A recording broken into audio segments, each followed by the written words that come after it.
Hey folks, this is the 4099 podcast with your hosts Dima and I'm Nick. And today we have a very, very special. Say special. Special. I haven't used the word special in 4 episodes. In 4 episodes, so I'm reverting to special here. Guest for this episode. We are, just to give you guys a little bit of background, at Windsor Jewelers. And we have my man Garrett. Hey guys, my name's Garrett. I proclaim as the self-expert in happiness. That's my Instagram handle. Because I kind of do a little bit of everything here. I'm a big watch guy, big car guy, but I actually head up all of our bridle. So it's kind of a weird combination, but I'm really excited to be talking with you guys today. Absolutely. No, hey, listen, such a pleasure. I'm so glad that, Kevin kind of linked us up together and to do this. We've been looking forward and preparing for this episode for a little while. So it's good to have you in here and talk everything watches, cars, and just to have a genuine conversation with you about it. Now, I think it would only be right if we do a quick wristwatch check. I have my beautiful Tudor Black Bay 58, which I actually got from you guys. Yep. So thank you for that. No problem. Yeah, that's my wristwatch check. What do you got on? I've just got something a little subtle. This is actually my stepfather's, which I helped him track down, which is why I have it. This was his Batman. Yeah. It's a 2016 that he bought. He did buy pre-owned. He was actually going between a Pepsi and a Batman. Couldn't decide. Decided he didn't like the Pepsi. I showed him this. He goes, "I'll take it." And it just kind of happened out to work out like that. And he loved it. The only watch that he was a big collector. He recently passed away and had a gorgeous collection of Rolex. But I've kind of opened his horizons a little bit. He had a Nomos scene, that he got from me and at retail. Yeah, that's really good.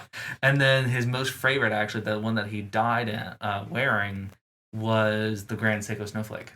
And I got him a custom-made strap from a really great strap maker in Thailand that I have a really cool connection with. And he was able to wear it for a good 4 weeks before everything happened in July. It was kind of cool. But that's what I'm wearing today. So I'm not wearing this just to show off. I'm wearing it because it's actually sentimental. Right, absolutely. And Nick, go ahead and... Hell yeah. It's half past a freckle. I got my fighting watch on today. Yeah. All right, so I got to run back on what you were saying. What in the hell? What is Batman and Pepsi? So, believe it or not, the 1960s, Rolex released the GMT Master. And that is a smaller version of this watch, which are going for astronomical values now. And they released it in 2 variants. They released it in a black on black, so black dial, black bezel. And then they released it in a black dial with a blue bezel half and then a red bezel half. And that affectionately became known as the Pepsi Cola. Okay. That is a nickname. Rolex does not endorse that whatsoever.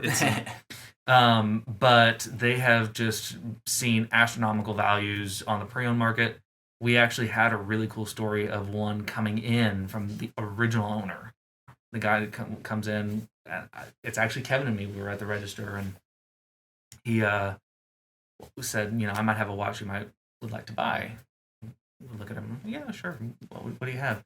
Pulls out a Rolex box. I'm like, oh, okay, this is getting intriguing.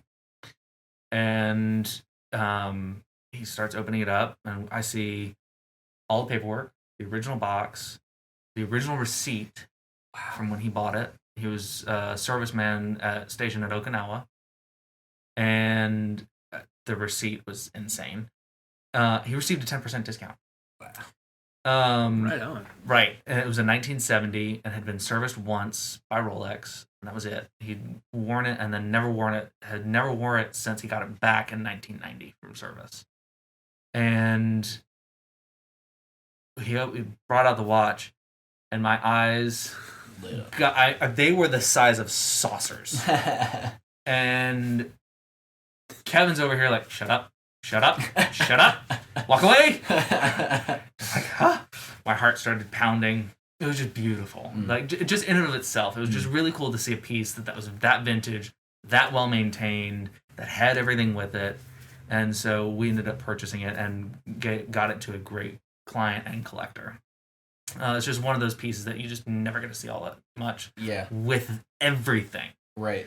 Great White Buffalo. Just to give you a reference, I mean, auction houses were clamoring to have the one that we had, and they were estimating it anywhere between $30,000 and $45,000. Yeah. They said that they had one that was that same reference that had all of that, but didn't have anything with it, and it looked like it had been run over by a Mack truck, and that went for $15,000. So those things, those are absolutely crazy. So when they came out with the Maxi case in I think 2010, the Rolex GMT Master 2 had always been produced in a smaller variant with an aluminum bezel. Then they came out with the ceramic bezel and the Submariner, which was linked to the Hulk and all that sort of stuff, which we can get into later if you want. They decided to release it with a different variant. So they released the Pepsi, because that was their heritage. And then they released what's affectionately known as the Batman. The reason why it's called the Batman with the black and blue, you care to know about all this? Yeah, no, Please. absolutely. Is actually the original cartoon Batman. His colors weren't just black. We're talking about yellow. Was it the late 60s? Mid 60s to late 60s. The Adam West Batman. Yeah. His colors were blue and black. So I think this the cape was black. The blue one, right? Or yeah, exactly. Anyway, black and blue. So that's where the nickname for this came from. And now there is also the Bat Girl. There's also which the now root beer, which is this watch with a Jubilee bracelet, which is the more ornate bracelet, smaller links. It's got larger. I can show you. We have one out there. If you want to see it, it's not the actual one, but I can show you what a Jubilee looks like. And this, what I have, is the Oyster Steel. Yeah. For me, I had the opportunity to buy a Batgirl, and I wore it. I liked it, but the balance to me, the Oyster Steel just feels so much more centered. Yeah. Because the Jubilee bracelet is actually a little lighter, so it feels very top heavy. So like the face of the watch wants to... It wants to roll, and I like having a watch that has a little bit of movement so that I get air to my skin. Right. Otherwise, when you see guys that have watches that are adhered to the wrist, they always end up with a little, well, they always end up with a little red spot and a rash. Oh, yeah. Because your skin doesn't breathe. Yeah. That's gross. I have to deal with a lot of that. So that's where Batman came from. Sir, wash your skin. So it's essentially what we're talking about for the folks that are kind of, because we have a very, I mean, we don't focus on just one thing here at the 49 podcast. We focus on a whole plethora of things, right? And so the folks that are kind of don't know too much. The world. Right, the world, right. Too much about the watchmaking world and just watches in general. What we're talking about is essentially just color variations. Yep. As well as... in the bezel. That's it. Right. Yeah. It's the same movement, same dial. It's really just the bezel. Yep. And, these watches retailed for $9,800. On the pre-owned market, they got up to as high as $18,000. Yeah. I think it was last year. Yeah, it was last year. Now they've simmered a little bit. You can buy one, reasonably between $14,000 and $15,000, which is still making good money if you bought one at $9,800. Mm-hmm. I just sold a Hulk here that was pre-owned. Yes, it was pre-owned. I have to make sure I say that because all of our new Rolex is sold through our Charlotte location. And gentleman bought it. He bought it for $9,300. I had the original receipt. I just sold it for $21,000 because it's retired. It's gone. It's done. And this is now retired. So this has the older movement, and the Bat Girl, which has the Jubilee bracelet, has the newer movement. Okay. And that's why they distinguish it. Now, you're saying new movement and old movement. The difference is the accuracy and the power reserve. That's it. They both do the same thing. You get the date, you get the GMT function, you get the bidirectional bezel, but I always love that's really the only difference. Okay. And it's also a GMT, which essentially is a Greenwich Mean Time, which allows you to track a secondary and a tertiary time zone. Yeah. Because you can adjust the bezel to indicate what time zone you're in, you can actually track 3 separate time zones.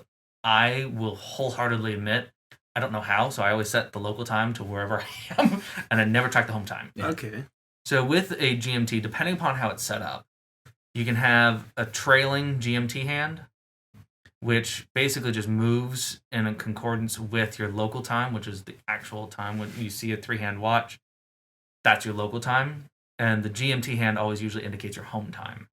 So let's say this right now is 1, 2, 3, 4 hours currently behind, depending upon where I set up. Right. Because this is actually a GMT 24-hour. So this is actually on a 24-hour click, whereas this is on a 12-hour. So keeping up with all that, there's a reason why that has an instruction manual. No, I get it. I'm a guy. I don't read them. So I really like the watch because of the sentimental reasons. If there are any golfers that listen to your podcast, this actually was Webb Simpson's watch. Oh, right on. So it's kind of cool from that regard. Yeah, really? That's really awesome. But outside of that, and it does have his name on the warranty card. That's about it. That's awesome. So, it's just kind of fun in that regard. And I've got other things too. I've got a 2004 black Rolex Submariner Steel and Gold. That was my dad's. He keeps asking for it back. That was his graduation gift to me from high school. And I said, "How are you going to top that?" I said, "The only thing you have is the paddock." He goes, "Nice try." Damn. I've got another funny story about that later, if you guys care to hear about it. Yeah. But I've got everything ranging from that to a Jaeger Reverso Duo Face, which is gorgeous. I have a custom strap for that. So it's got you could affectionately call it a GMT, but it's got 2 faces. So you flip it over. It was the one that Xavier bought that showcased on Instagram that I was telling you about with the essentially has 2 different faces. What was his name? Xavier. That's right. I heard it. And so I've got that. I've got a Nomos, which is actually really cool. I've actually still got one here.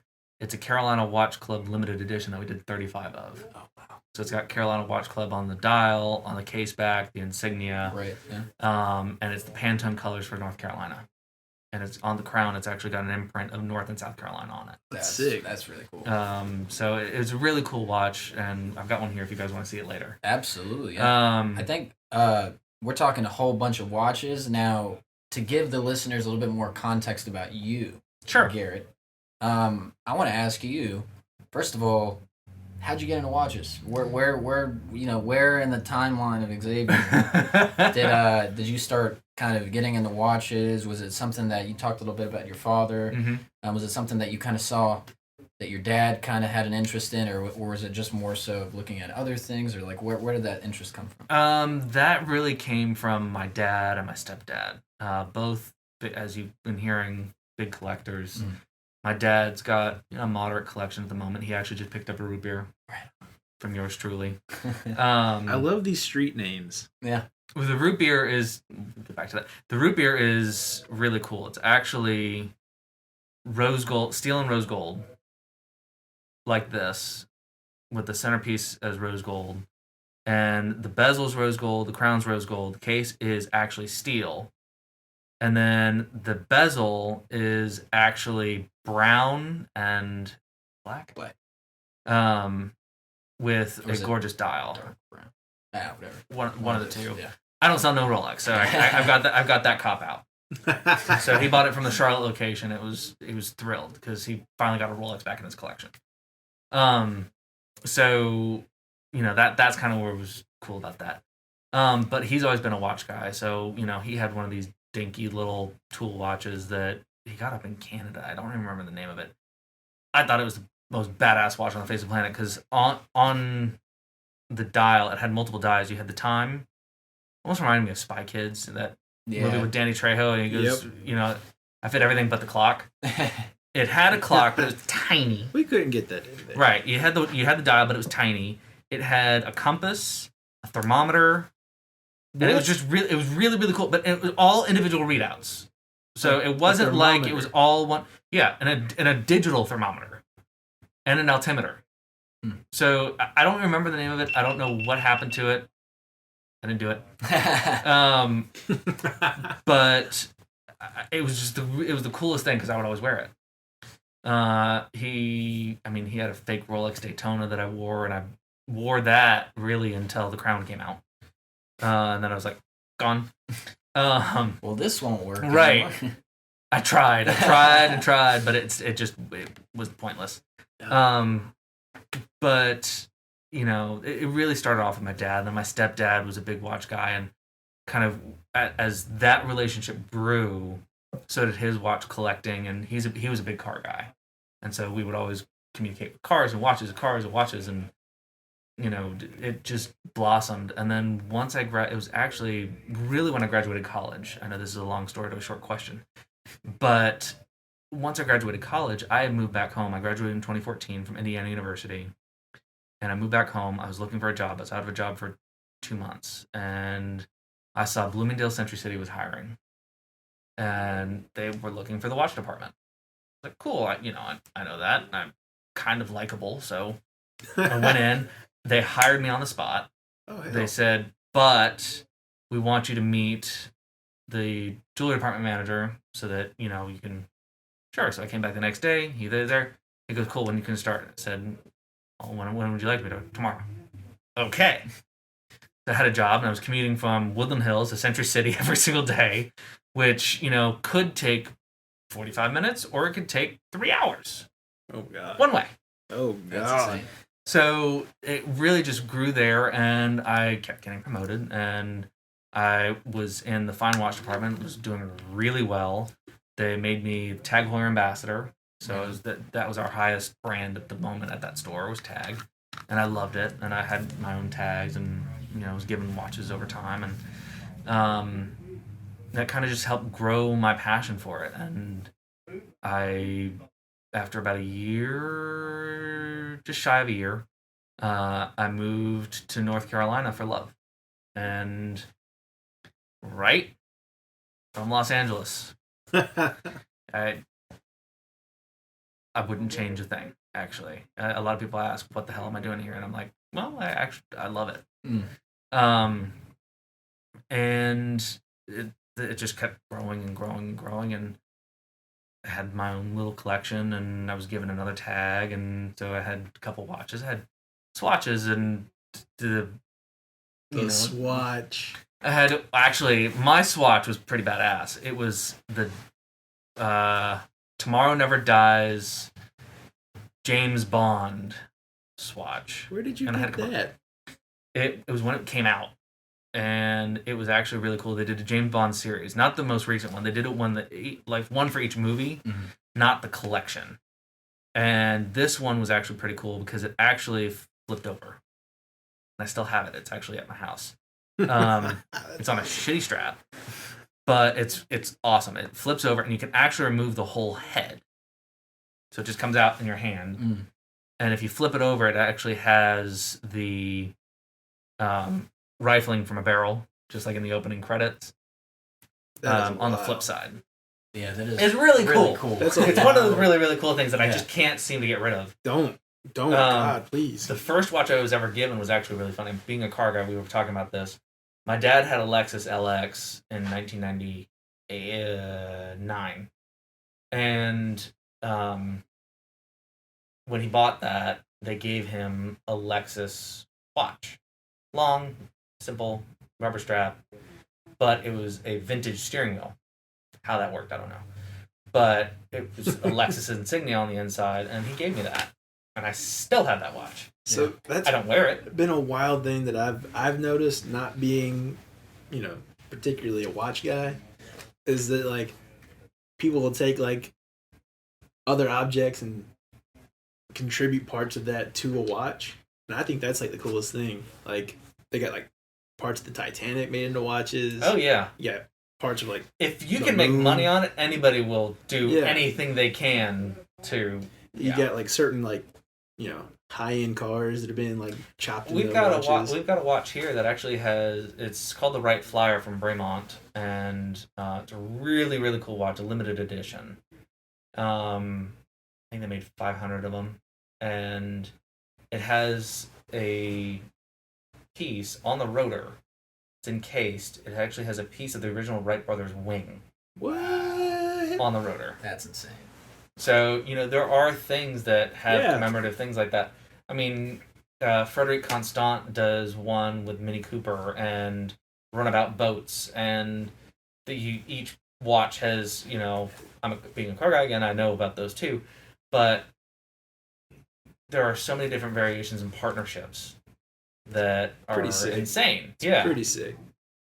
So, and a watch is such a thing that's just close to you and always a part of you. It's an expression. It's an expression of you. Yeah, it's very identifying.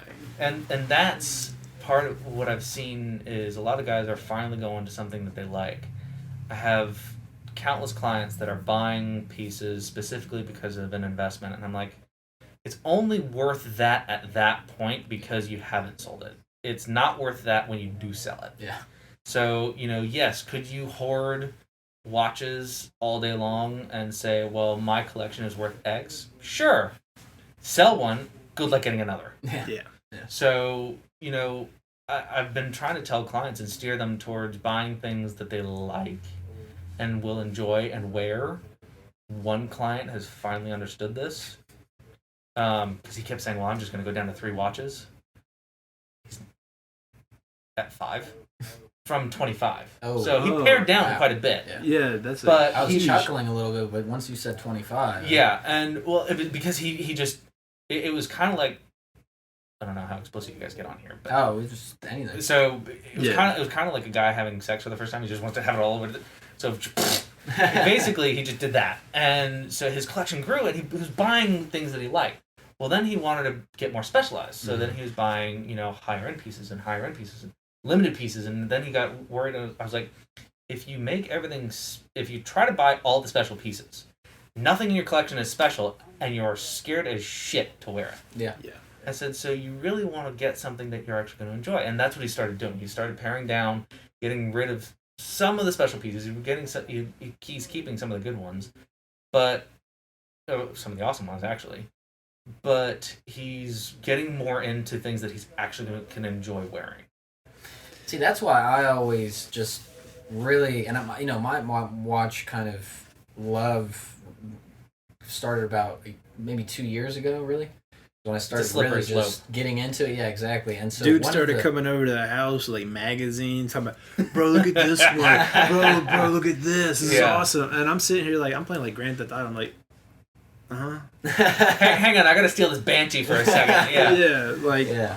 But I mean, it was something that really attracted me towards watches is the fact that I was reading a bunch of different comments to kind of get other people's perspective on it, and it was the fact that watches are not only a thing that have turned into kind of like a generational kind of thing where sometimes a lot of the time you guys get something passed down from their grandfather, their father to them, and also it's like we said before, it's a part of you. It's something that's next to you on your wrist, and not only that, it has functionality.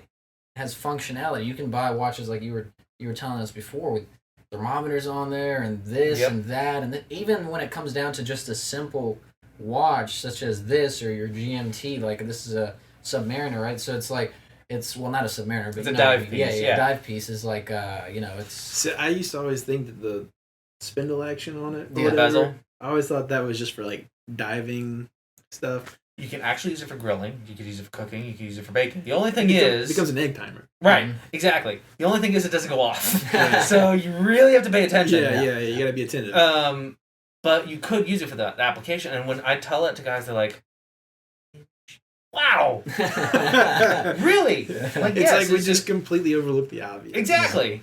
Well, we're guys. We complicate everything. So, it's exactly that. You can have so much fun with them because everything does something different and everything means something different to everybody else.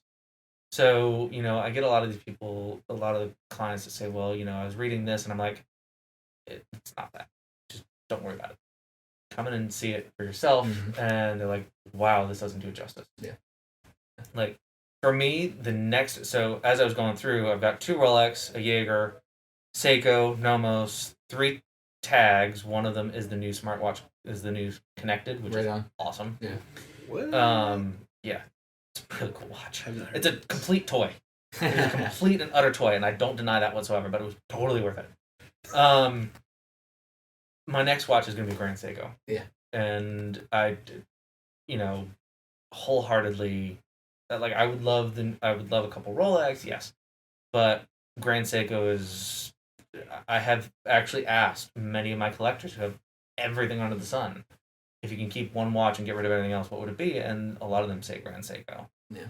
And it's not just because, and it's a lot of them can look past the Seiko part. Mm-hmm. And I had a guy come in that wanted this watch, in all black, and I got him into Grand Seiko GMT. He bought 3 others. Yeah. Because he fell in love with that watch and the quality and the craftsmanship and how it felt and how it wore, and I definitely it's just nuts. As more of a bystander. Bystander. I gotcha. Cannot talk today. It's yeah. Anyway. I can't talk any day, so the fact that this is all coming out and is somewhat coherent, I'm shocked. You're crushing it. So yeah, like just as a guy on the sideline here, I'm just like, I see the Grand Seiko stuff compared to like the other things, and I'm like, somebody puts a lot of time into this bad boy. Well, and they do, and so a lot of people ask, what's the difference between Seiko and Grand Seiko? Grand Seiko has actually been around since 1960. It's nothing in the grand scheme of watchmaking, where Patek has been around since 1839, is the oldest independent watchmaker in the world. Yes, sure, whatever. But Grand Seiko has actually been around since 1960 and has been perfecting everything in terms of finishing, accuracy, reserves, technology, anything you could possibly imagine that goes into a watch. They have been making that much better. And I love the Swiss watch industry. Don't get me wrong whatsoever. But when you look at the craftsmanship and the attention to detail you get at a Grand Seiko, it's insane. Rolex makes around 800,000 watches a year worldwide. How many? 800,000. So when people start complaining about shortages, think about that. Yeah. There are close to 260 authorized retailers for Rolex in the U.S. alone. Patek makes roughly 50,000 watches a year for the world. There are roughly 200 authorized retailers for the world for Patek. There are only about 45 here in the U.S.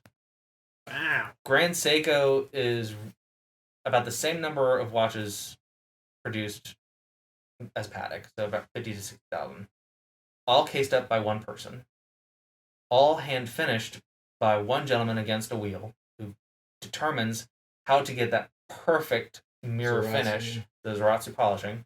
Yeah, it's like wet rocks, right? Yeah. Yep. By the sound that the metal makes against the grinding wheel, that's when he knows it's done. And there's only one guy that can do it.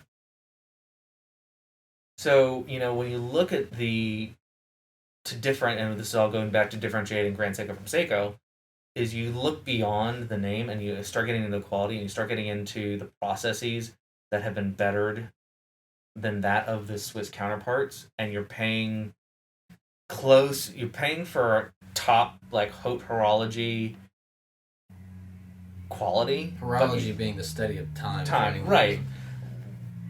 And the horological art. And that's haute horology is, you're getting the FP you're getting into, the high end, the low production.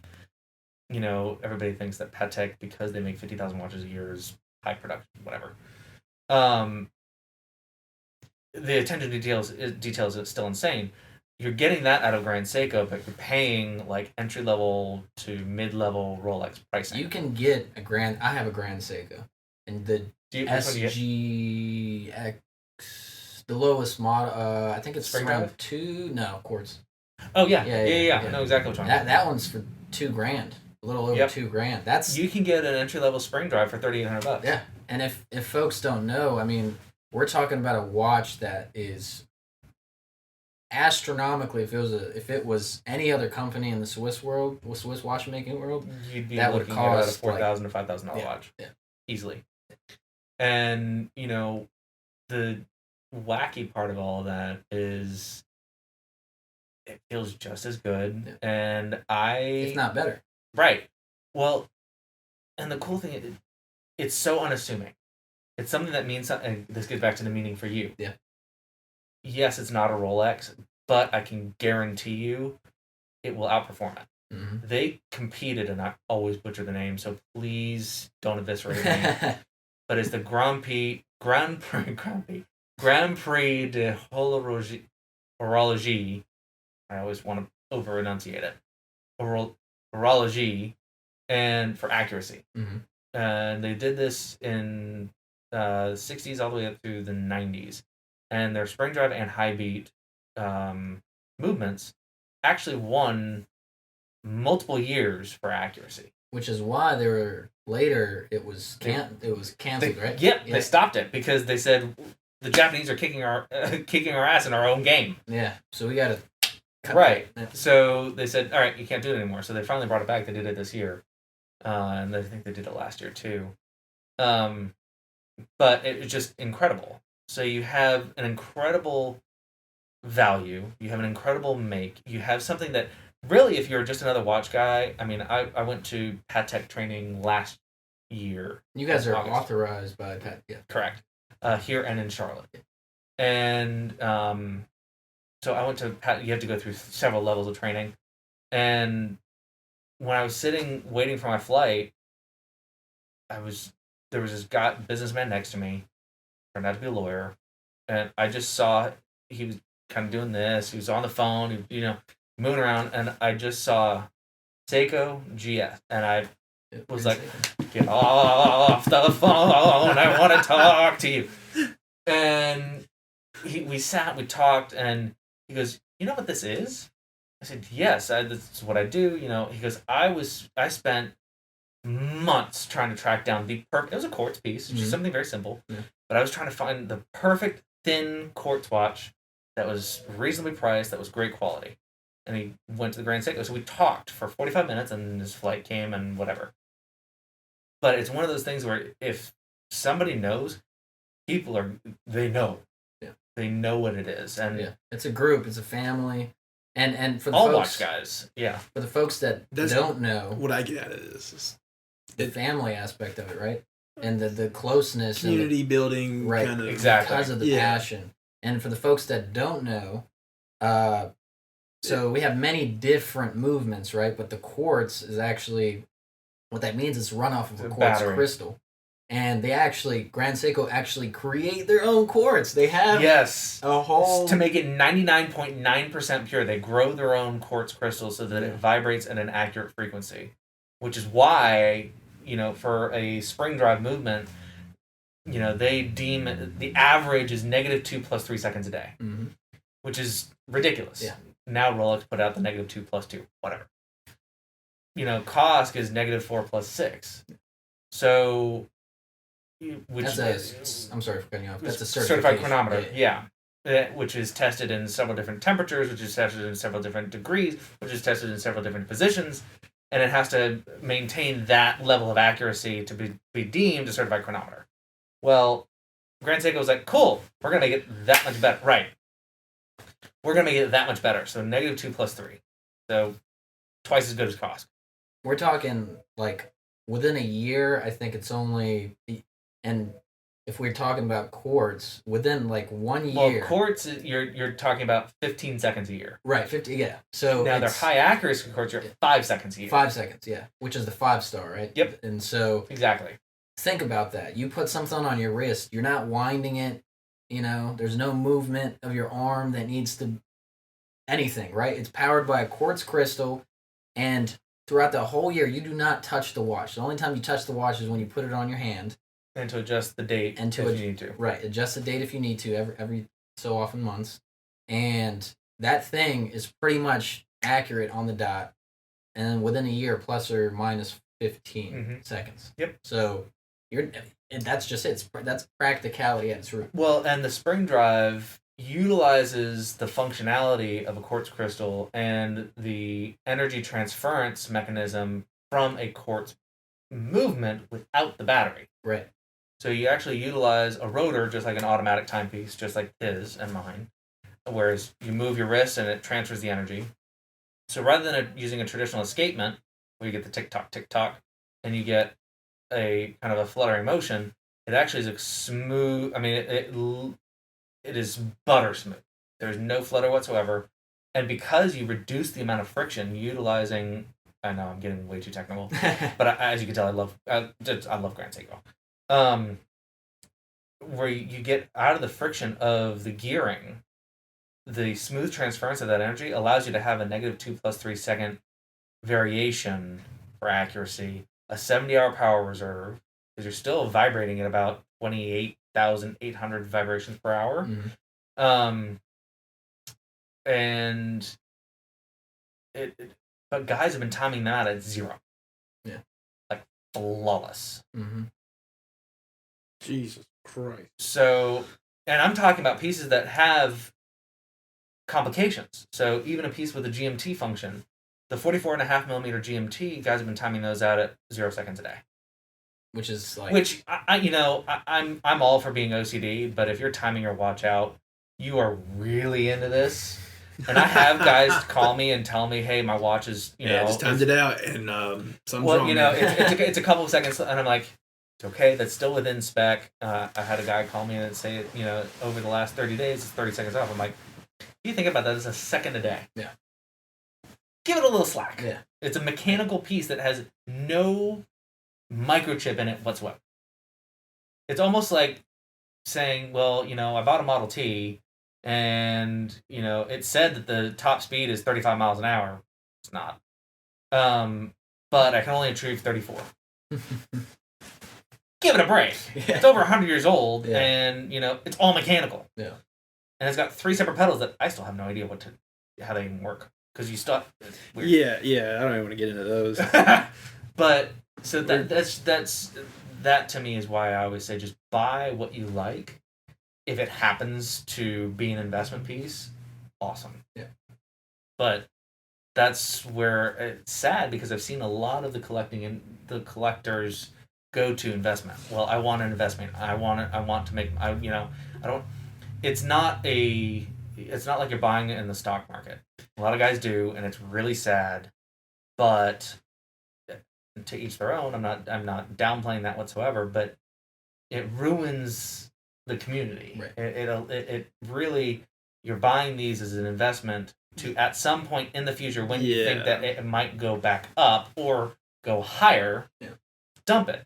But then that's where the attachment comes in. You're like, I spent X amount of years waiting for this thing, or I spent this signified this, and a lot of people that's why I try to tailor a lot of the kind of important pieces to events, because it brings that emotion back in. Yeah, you want a more genuine connection with people within the community, and not somebody just trying to make $1 off. Exactly, and that's why we were talking about earlier, Rolex and Patek being very strict on what watches get placed where and with who.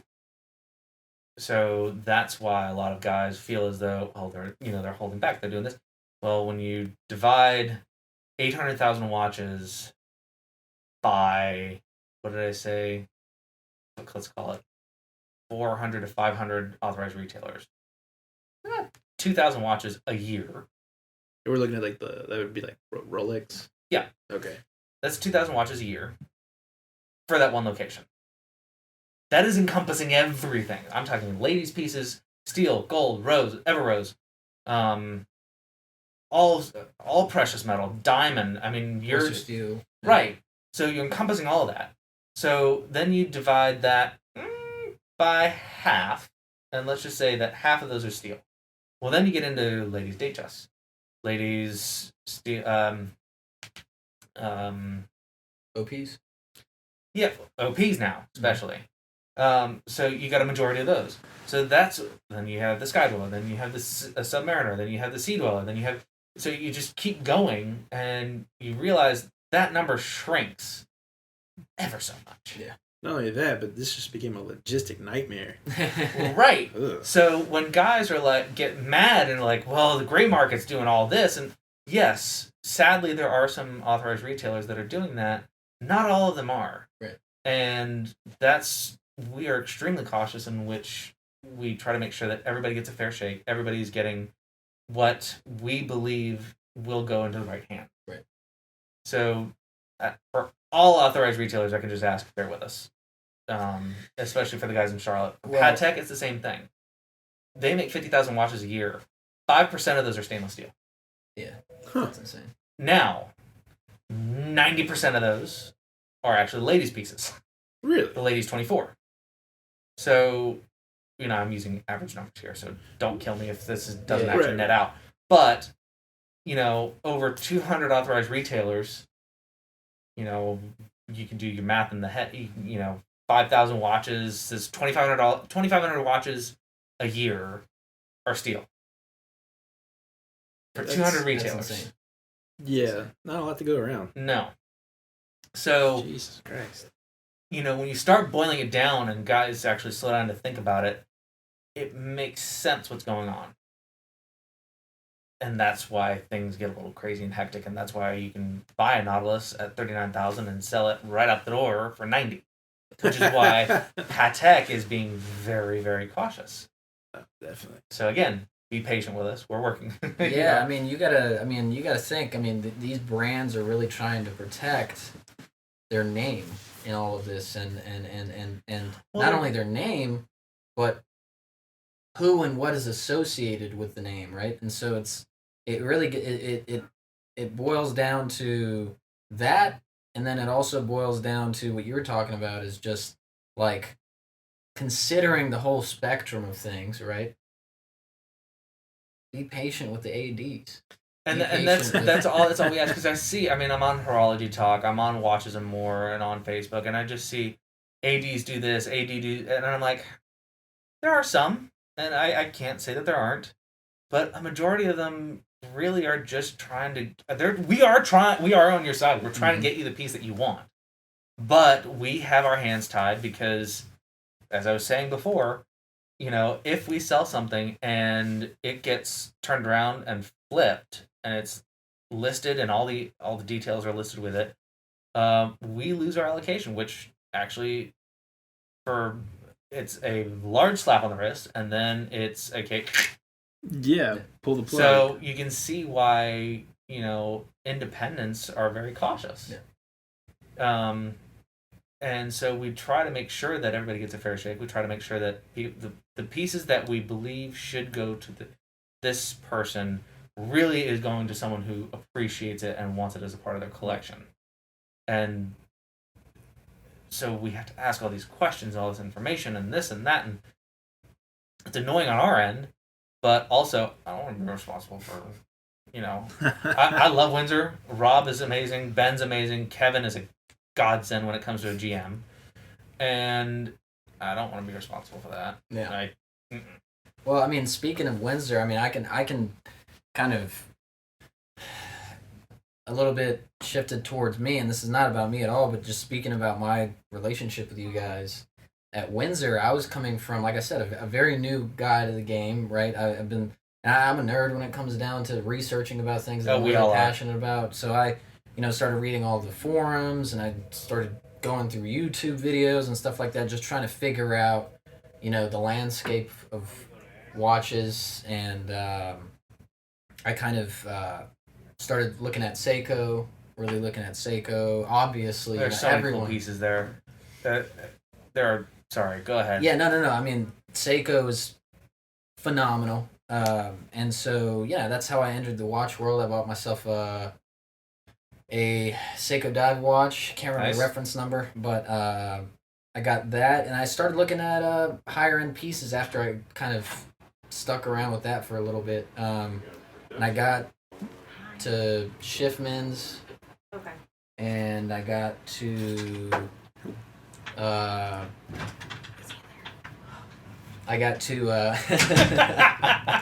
was Alyssa. She's our logistics coordinator. And so anyway, long story short, I found you guys through going to college and meeting a really cool art professor that ended up giving your information to me.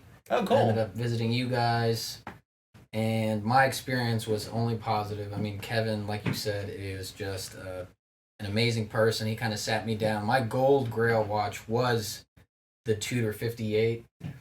And you know how that works, right? You set the bar for yourself, and then once you attain something, right, it's everything else in life, right? You want higher. The next one.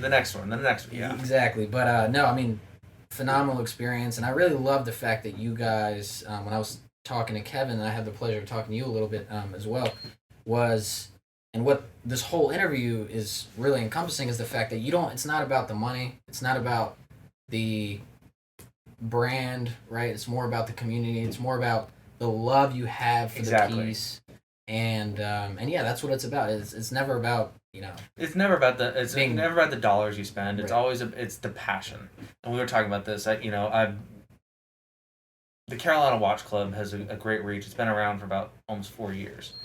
And I'm the president of the Triad chapter, and we get together once a month, and it's really cool to see the culmination of people coming together. You've got guys that have vintage Seikos that are $35 new, and now you could sell for about $1,000, which is nuts, because it was made for 1 year with this one mistake, and insane. But then you've got guys that have Patek, that have Vacheron, that have the higher end, high horology, Holy Trinity kind of. Exactly. And the APs, and they are going nuts over this Seiko, while the other guy's drilling, and they're just swapping watches, and it's just so much fun. And that's that's what we care about. We care about if you have a great experience, if you enjoy yourself. We just want the opportunity. Talking as a plug now. But that's what I care about. I mean, I have a client that still has yet to buy a watch from me, but we still talk and just go back and forth and just have a blast. And then I have another client that has bought several watches and sold them. And this is the one that I was telling you about that pared down from 25. Mm-hmm. And he's just so cool. We just talk back and forth, and he texted me that he got another watch. I just made a joke. He goes, "You get me." So it's all about that. And I really want to grow the watch club, especially this chapter, a little bit more, because right now we have about 300 members. Okay. When we get together, usually have about 30 guys that can actually make it, because it's on a weekday, it's after work, it's after whatever. It's it's a 3-hour break from life. And Charlotte, same thing. They got about 300 active members, and they get together, and they usually get between 25 and 30 guys, sometimes a little bit more. But it's just really cool to get a culmination of guys that have reached the pinnacle of their success and their careers, guys who are just starting out, and you have the hodgepodge in between who are rising stars, who are just getting to that level themselves, and are trying to discover this weird, I'm gonna call it an addiction because that's what it is, and make sense of it, but talk to other people about it. I'm not saying by any means it's an AA meeting, because you will see another watch there and you're going to be like, that's my next one. Oh, God. We're not there to support you. Stop by. We're there to, and I'm talking about this as the club in general, it's there to encourage just dialogue and just talking with people. And so if, I don't know where your listeners are. You said, worldwide, which is cool. Find a watch club. Yeah. I'm willing to bet they're out there. And just have a blast. Get together with them. Do whatever. I mean, there are car clubs at the Yin Yang all over the place. Yeah. And, just have a blast. And you will get to learn more. You will actually learn more from them who are actually buying the pieces, enjoying them, wearing them, collecting them, doing whatever, seeing them spin on a watch winder, than you will in store, on a blog, on a Facebook post, because it's someone who might have something that you like, but you've never been able to ask questions about, or talk about, or really get an understanding of. So when you have someone that has a 58 and, has always wanted one, and to be able to talk to someone that has it and try it on, because I had a guy in here the other day who's said, I've never been able to try on a 58. Nobody has one. He's wanted one, and sure enough, I had one sitting here that was going to go in for service. Let's try this on. He goes, okay, now I get the allure. It just fits. Oh no! And he was looking at a Seiko SPB 149, which is the 55th anniversary limited edition, gorgeous watch, 39 millimeter. They both are. Yeah. And he fell in love with the 58. He goes, as nice as the SPB 149 is, you can't beat the comfort and I'm gonna call it the hardiness of that case, because it just feels so solid. Yeah, it is. It is. I banged it sorry to say, but I have banged it a couple times. And I call them love marks or love taps. Yeah. and if you wear the watch and love it, that's what they are. Yeah. And I can't stand seeing a watch coming in pristine unless it's just come back from service, which then would get cleaned up. I can't stand seeing it pristine because it's almost like a trailer queen. Like, that is meant to be driven. I had a guy come in that said he bought a Daytona, was so thrilled about it. And he just bought a Grand Seiko. And he bought a Daytona, black on black, ceramic bezel, was thrilled, over the moon, got it for an occasion, and it sits there. Yeah. He goes, I am so afraid to wear that thing because the moment I do, it's going to lose value. It's a shame. And I'm like, that's not what it's there for. It's like the guy that goes out, buys the brand new, like, $70,000-$80,000 diesel and never tows a thing. Right.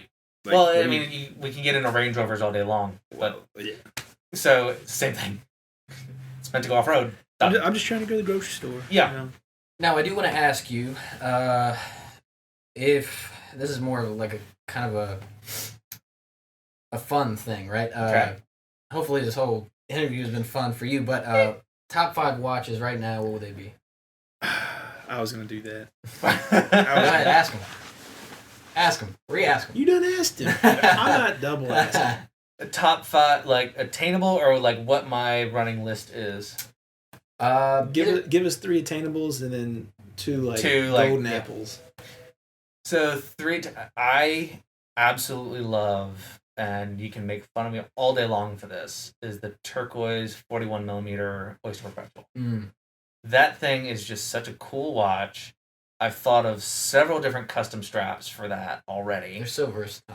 Well, and the turquoise is just something different, and I really believe that will be. And I don't want it for this. I want it because I will rock the ever living daylights out of it.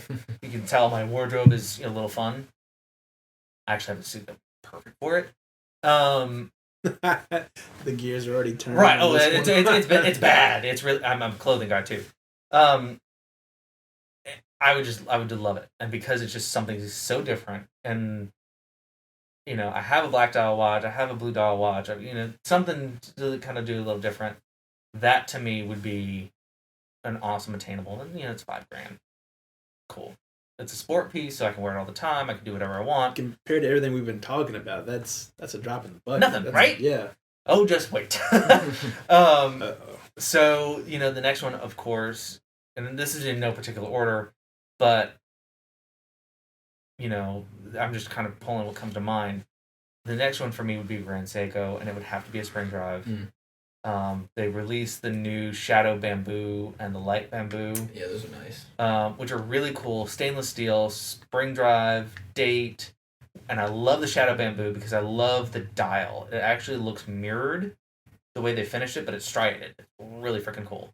But it comes with a strap, too. And it's supposed to resemble bamboo. Yep. That's like the yeah. That's exactly. why the name. Yeah. And the second hand's green. So it's a smoke gray dial with a green second hand, and then the strap is actually the same color as the dial, and the stitching is the same green as the second hand. And it's a deployment buckle, so you've got something that you won't obliterate. Right. $5,000 again, something very easily attainable. I think that will be my next watch.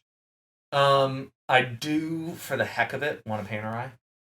I would love one. Those are chunky, What's funny is I thought the same. Before I moved here, I hate a Panerai. Kevin would hate me for saying that because that's his. He's a big Paneristi. Yeah. He's a big Paneristi, and he won't hate you because he'd say you're right.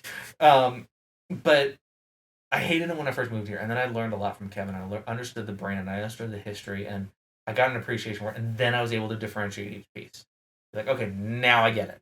Now I get why this is this, and now I get what this is this. I would love a Panerai because of the case, and they actually wear smaller than their millimeter sizes. Really?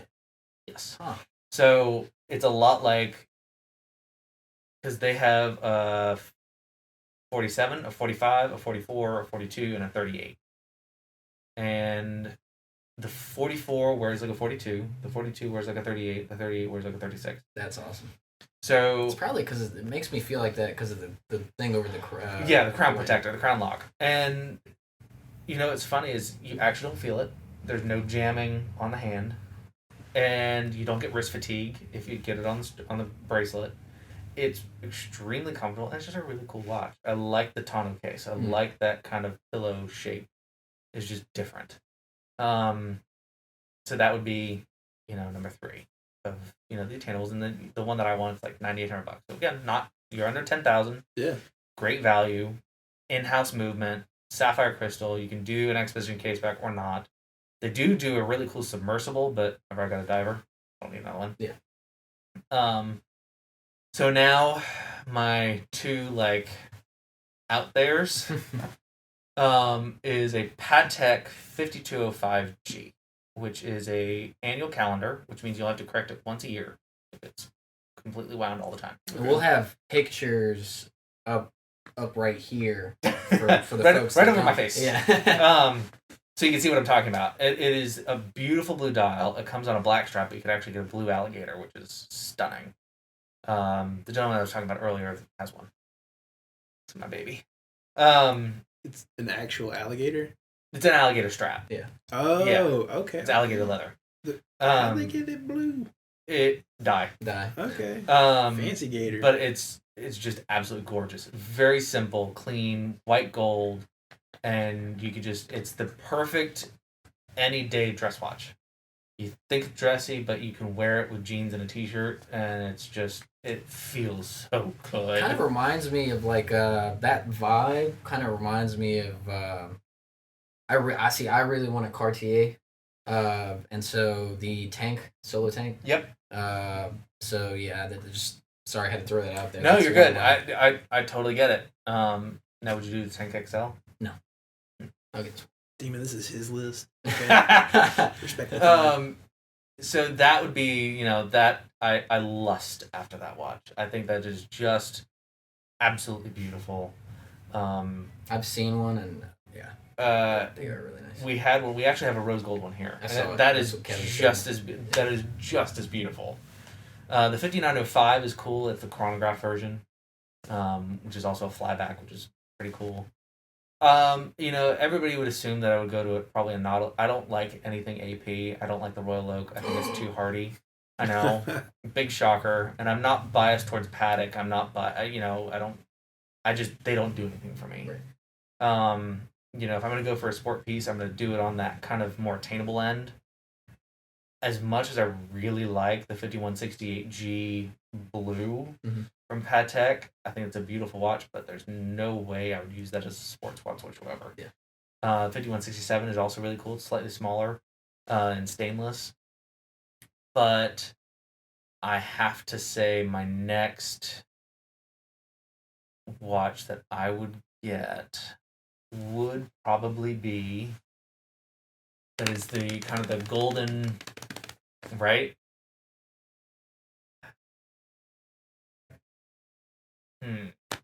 I know. Yeah, you'll be drumming for a while.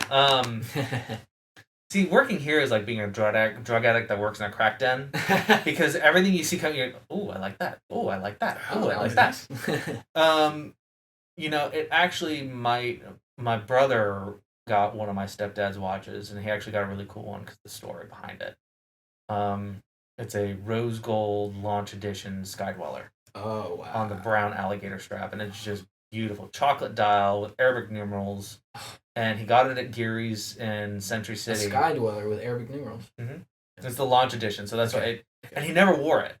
He hated the watch because it was brown. He always thought brown was middle management, and he reached the pinnacle in his career, and he was the CEO and chairman of a Fortune 500, but he didn't like the reason why he got it is because he found out the gentleman next to him, he was about to buy a Smurf, and the gentleman, the all blue Submariner, white gold, and and he was and the gentleman next to him was looking at this watch, actually was buying it for Kevin Hart.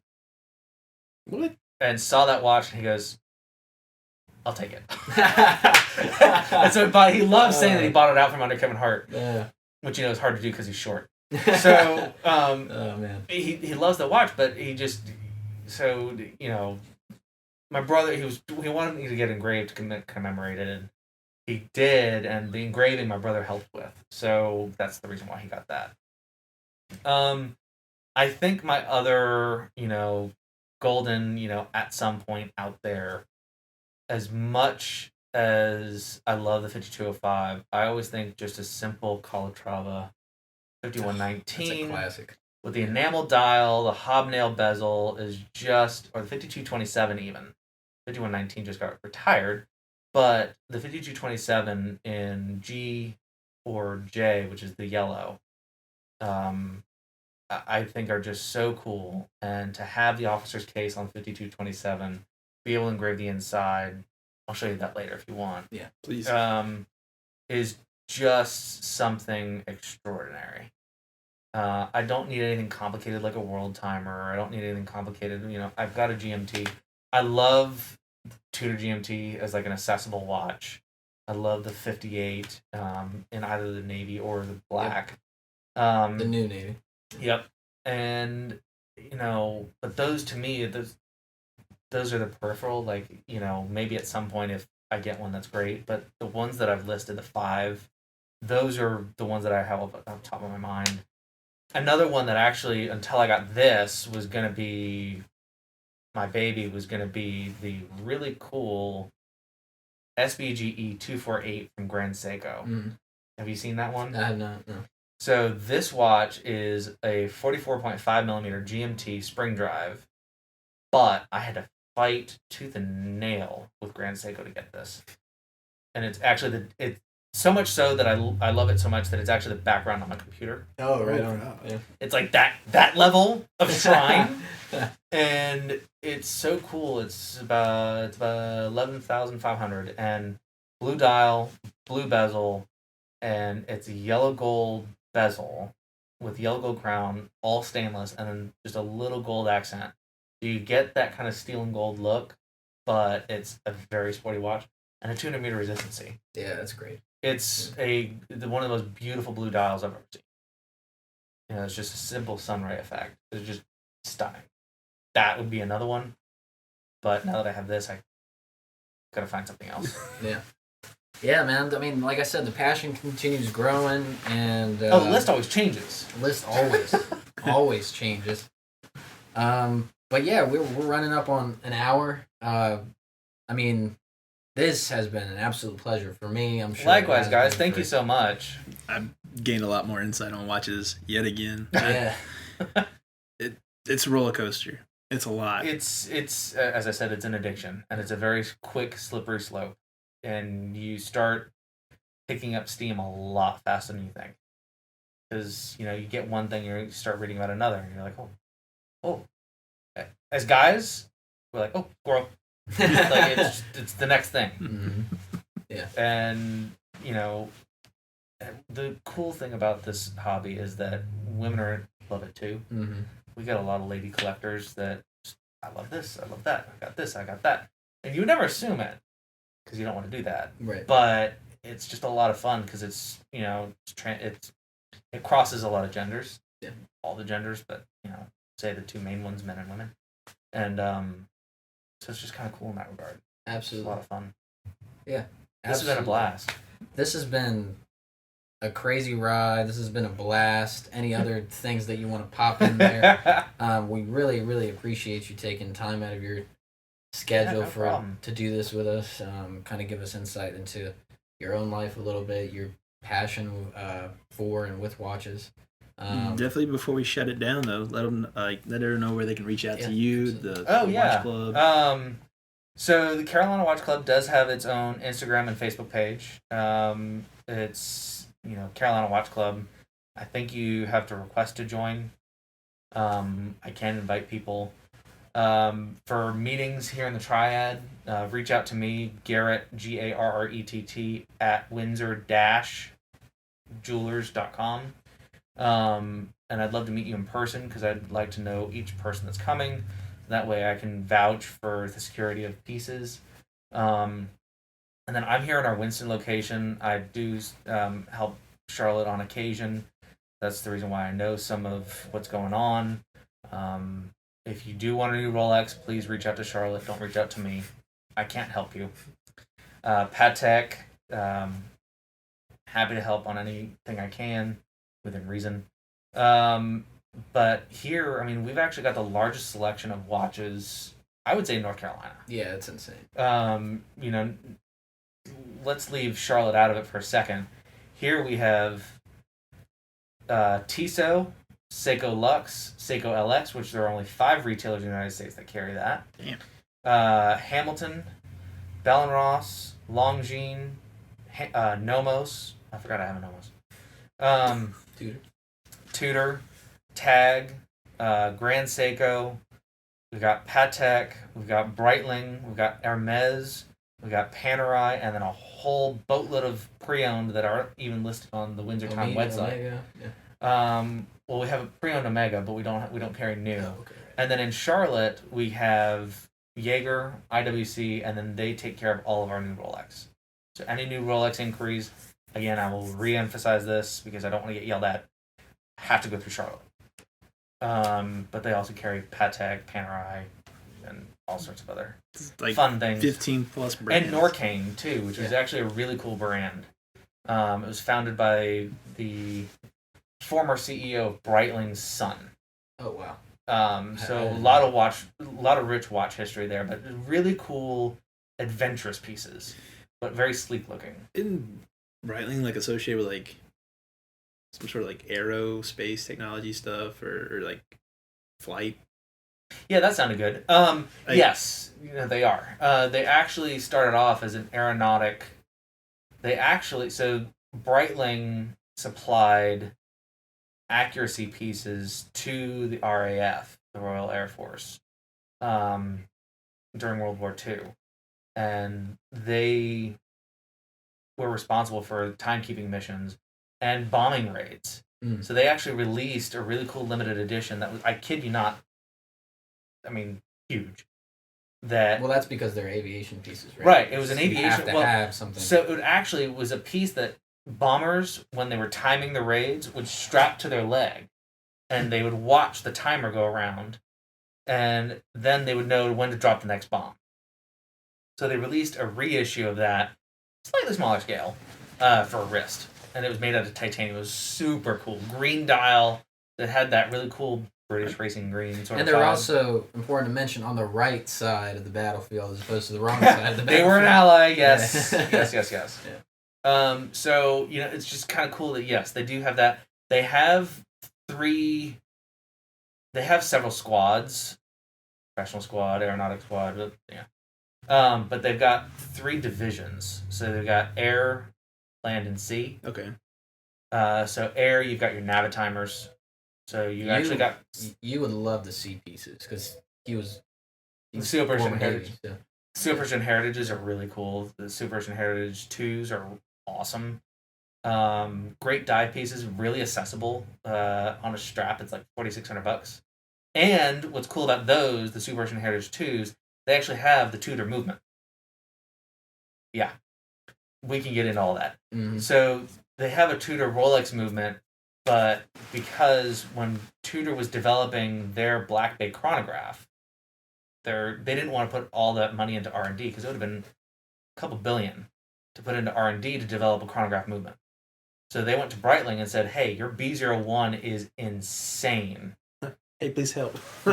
Well, and because Tudor's owned by Rolex, which is kind of cool, they said, we've got this awesome 3-hand with a date, which happens to be their in-house Rolex movement, because they are manufactured in the same building on separate floors. What if we did a swap? And so Tudor got the Breitling B01 movement, which is chronometer certified. And then Breitling got the Tudor 3-hand date movement to put in their Super Ocean Heritage 2. You have a highly accurate 70-hour power reserve diver that's rated at 200 meters, which, nobody goes that depth anyway. Everybody relates it to the Submariner, which is 300, and the Deep Sea, which is 1,000. It keeps going.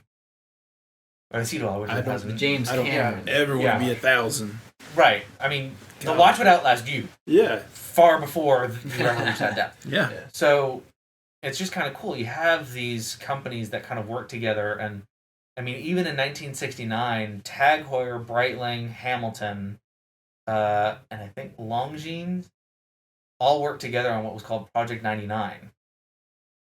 So yeah, the swapping and we would have to get into part 2 of this yeah. if we really broke everything down. It gets crazy, but the watch companies and brands do the same thing as car companies. They will actually share technology to better each other. Now, yes, there's a price to pay, but usually it's a pretty even swap. And so in the late 60s, early 70s, Tag Heuer came out with a Monaco. Breitling came out with their... oh gosh, I'm going to forget the name and I'm going to get eviscerated for it. They had their chrono, but what differentiated these is the crown was actually on the left-hand side. The pushers were on the right. Now, both brands will say, well, we wanted to show that you didn't... It was the first automatic chronograph. That you didn't have to wind the watch in order to use the chronograph. Well, it was actually just because the movement was upside down and they just kind of... That's how they made it work. All right. It's a way around. Right. So, we can get into so much more of that, but a lot of the brands do share technology. And they make it equitable so that you don't have to worry about it. Well, so that the cost doesn't get passed on to us. Because if you were to buy a Black Bay chronograph, I think is about $5,800 to $6,000. The most expensive watch is $7,000, which is the steel and gold Black Bay chrono. If they were to develop that watch, it would be about a $10,000 chronograph. So the savings that was passed on to the consumer is immense. Yeah, I'd say. To recoup that money. So it's just kind of cool. They've made sure that they kept within their market, and they do provide a great quality piece, but you're not spending Rolex money. Hell yeah. Long story short, this is awesome. This was, again, amazing. Again, thank you so much. And thank you, folks, for really just bearing with us. Again, we're going to have all the pictures. We're going to have links to find Garrett and to find Windsor. My Instagram handle is Expert in Happiness. Sorry, forgot to say that. Expert in Happiness. Go check them out. If you have any questions, make sure to either call in or go directly to the source himself.